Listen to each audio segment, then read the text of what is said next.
Olá, meu nome é Itiele, nutricionista da Agna Assessoria, e hoje eu quero falar para você sobre uma estratégia para aumentar os seus lucros. Isso mesmo, para potencializar os seus ganhos. Dentro de uma unidade de alimentação e nutrição, quando a gente fala de aumentar os lucros, temos que pensar sempre naqueles custos que são variáveis, porque os custos fixos eu não tenho como alterar, como aluguel, por exemplo, não tenho como mexer nesse valor. Então, independente dos meus ganhos, eu vou ter que sempre pagar e sempre que arcar com aquela despesa. Mas com relação aos meus custos variáveis, a gente tem a matéria-prima como sendo um dos maiores representantes.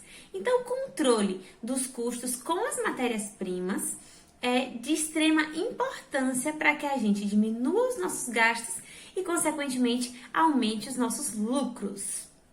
Pois é, dentro do controle da matéria-prima, a gente tem um dos itens que representa bastante e que frequentemente está dentro da curva A. Falamos sobre curva A um tempinho atrás, né? Então, dentro da curva A, a gente tem as proteínas, isso mesmo, as nossas proteínas, que são, em grande maioria, a maior parcela dos nossos gastos, das nossas despesas com a matéria-prima. Então, precisamos controlá-la muito bem. E tem um controle dentro das unidades de alimentação que é fundamental nesse processo, que é o mapa de proteínas. O mapa ele serve para nos nortear, né? Para nos mostrar em que direção seguir, qual é o caminho que a gente deve seguir. E esse mapa de proteínas, ele mostra justamente isso. Qual é o caminho que a minha proteína faz dentro da unidade, da hora que ela chega, à hora que ela sai para ser produzida. E isso é importantíssimo. Quando a gente começa a controlar as proteínas, faça esse teste. Comece a controlar as proteínas e veja se o seu CMV, ou seja, o seu custo com a mercadoria que você está vendendo, não vai reduzir no final do mês. Temos aí uma grande chance de potencializar os ganhos, tá? Observe, fique atento. Qual o objetivo, então, desse mapa de proteínas? O primeiro deles é saber se aquilo que você planejou de fato está ocorrendo. Dentro das unidades, a gente normalmente estabelece qual é o per capita, a quantidade por pessoa que a gente está servindo que será consumido. Então, estabelecendo o per capita, eu preciso saber se o meu per capita está sendo efetivamente utilizado, se o meu planejamento de compras está adequado. E eu só vou saber isso se eu fizer o rastreio, se eu fizer o mapa dessa proteína. Outro objetivo é avaliar o meu colaborador. Quando a gente capacita um colaborador, a gente diz para ele como é que tem que ser feita a limpeza daquela carne, qual é o objetivo do meu corte final, qual é a preparação que está sendo envolvida naquele processo. Então, dentro do mapa, eu também consigo avaliar se o meu colaborador está seguindo aquilo que ele foi capacitado ou não. E posso também avaliar o meu fornecedor, isso mesmo, o meu fornecedor de proteínas, para saber se ele está entregando para mim uma matéria-prima de qualidade. Quando eu faço o mapa de proteínas, eu avalio as perdas, aquilo que vai para o lixo. Se eu tenho um costume de comprar uma determinada proteína e ela me dá X de perdas, mudo de fornecedor por alguma questão e aí eu observo que de repente essa minha perda aumentou, sendo que é o mesmo corte, sendo que é a mesma matéria-prima. Então eu posso avaliar se um fornecedor X é melhor que o fornecedor Y, ou então se o meu fornecedor X mudou o seu padrão de qualidade. Então eu avalio o fornecedor, eu avalio o colaborador e eu avalio se tudo aquilo que eu estimei está sendo de fato utilizado. Vamos então, na prática agora, observar como que é feito um mapa de proteínas. A gente vai abrir para vocês agora o nosso formulário. Lembrando bem que o formulário ele é completamente adaptável, que você precisa entender a realidade da unidade em questão e, a partir daí, aumentar ou diminuir as informações presentes no mapa de proteínas. Um detalhe importante é o seguinte: quem vai preencher o mapa normalmente é o meu colaborador.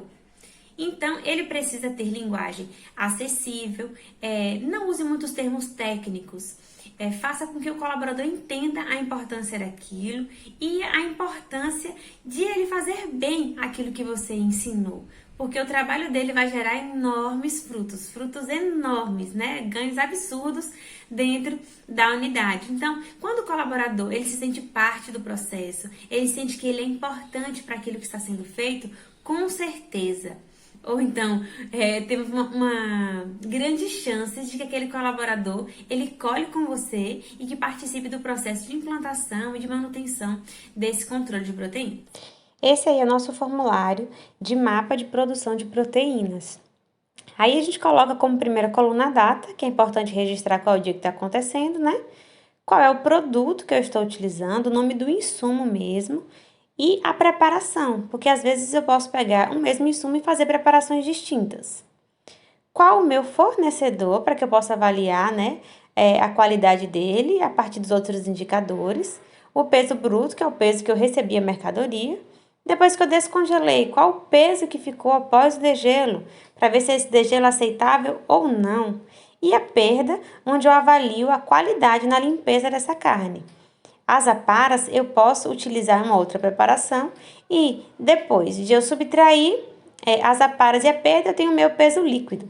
Depois eu estabeleço o meu per capita, que é quanto por pessoa eu vou, e aí então eu calculo o número de porções. Neste exemplo, eu coloquei data dia 10 de setembro, o produto utilizado, o filé mignon, que é uma carne limpa, né, de uma certa forma, e a preparação que eu vou fazer com ela é uma isca acebolada, onde essa carne vai ser grelhada. Fornecedor, coloquei um que eu inventei, Bahia Carnes.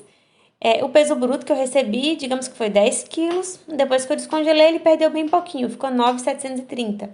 E para o lixo de filé mignon, a gente só manda o cordão. Então, foram 100 gramas de perda. Não teve aparas, porque eu cortei todo em isca. Então, peso líquido, eu vou ter aí o meu peso pós-degelo, menos aquilo que eu perdi. Aí eu tenho 9,630. E o per capita que eu estabeleci para a isca de carne nesse contrato, né, nesse exemplo daí, foi de 180 gramas por pessoa. Então, eu pego o meu total do peso líquido, divido pelo meu per capita e tenho aí um rendimento de 53 porções e meia, que eu posso utilizar todo de uma vez no restaurante corporativo, ou então porcionar para um restaurante à la carte, por exemplo. Num segundo exemplo, eu vou colocar aí dia 20, eu tenho o mesmo insumo, só que eu vou fazer uma preparação diferente. E eu também troquei o meu fornecedor de carnes, não é mais Bahia Carnes, agora é Salvador Carnes. Comprei a mesma quantidade, comprei os mesmos 10 quilos. Deixa eu mudar a formatação aqui, porque a pessoa tem toque. Pronto, agora dá pra ir.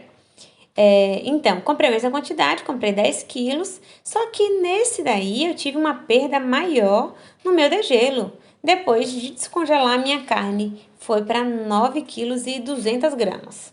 Eu perdi mais. Então, já comparando aí esse fornecedor já colocou mais água no produto. Então, eu já prefiro comprar lá com Bahia Carnes. Além disso, as perdas aumentaram para 300 gramas. Então, no frigir dos ovos, eu usei... eu acabei tendo um peso líquido de 8,9 kg, uma diferença absurda comparado com o outro fornecedor, sendo que eu comprei a mesma quantidade. O per capita para estrogonofe, ele é menor, eu tenho 160 gramas, porque vai champignon e outros insumos mais, então me rendeu aí 55 porções, quase a mesma coisa do anterior, sendo que o per capita era menor, de 160. Agora eu vou apagar essa linha de baixo e vou comprar de novo com Bahia Carnes, porque eu descobri que esse é o fornecedor melhor. E vou usar o filé mignon do Bahia Carnes para fazer agora o estrogonofe. Então, eu vou pegar essa mesma quantidade, ele me deu o mesmo rendimento, é um fornecedor super idôneo. Se vocês quiserem, depois eu passo o contato. Brincadeira. Então, eu tenho aí o mesmo rendimento, o mesmo peso líquido. E o per capita é menor, porque como eu falei, o estrogonofe ele vai champignon, vai milho verde às vezes, vai um creme de leite. Então, esse rendimento de porções deu muito maior. Tenho um rendimento de 60 porções. Por quê? Porque o meu per capita diminuiu. Então, olha o quanto de coisa que a gente consegue avaliar. E aí, deu para aprender sobre o controle de proteínas? Espero ter te ajudado e que a partir de hoje você comece a controlar esse grupo de alimento, né, dentro da sua unidade, que representa muito. E assim eu tenho certeza que os seus lucros serão potencializados.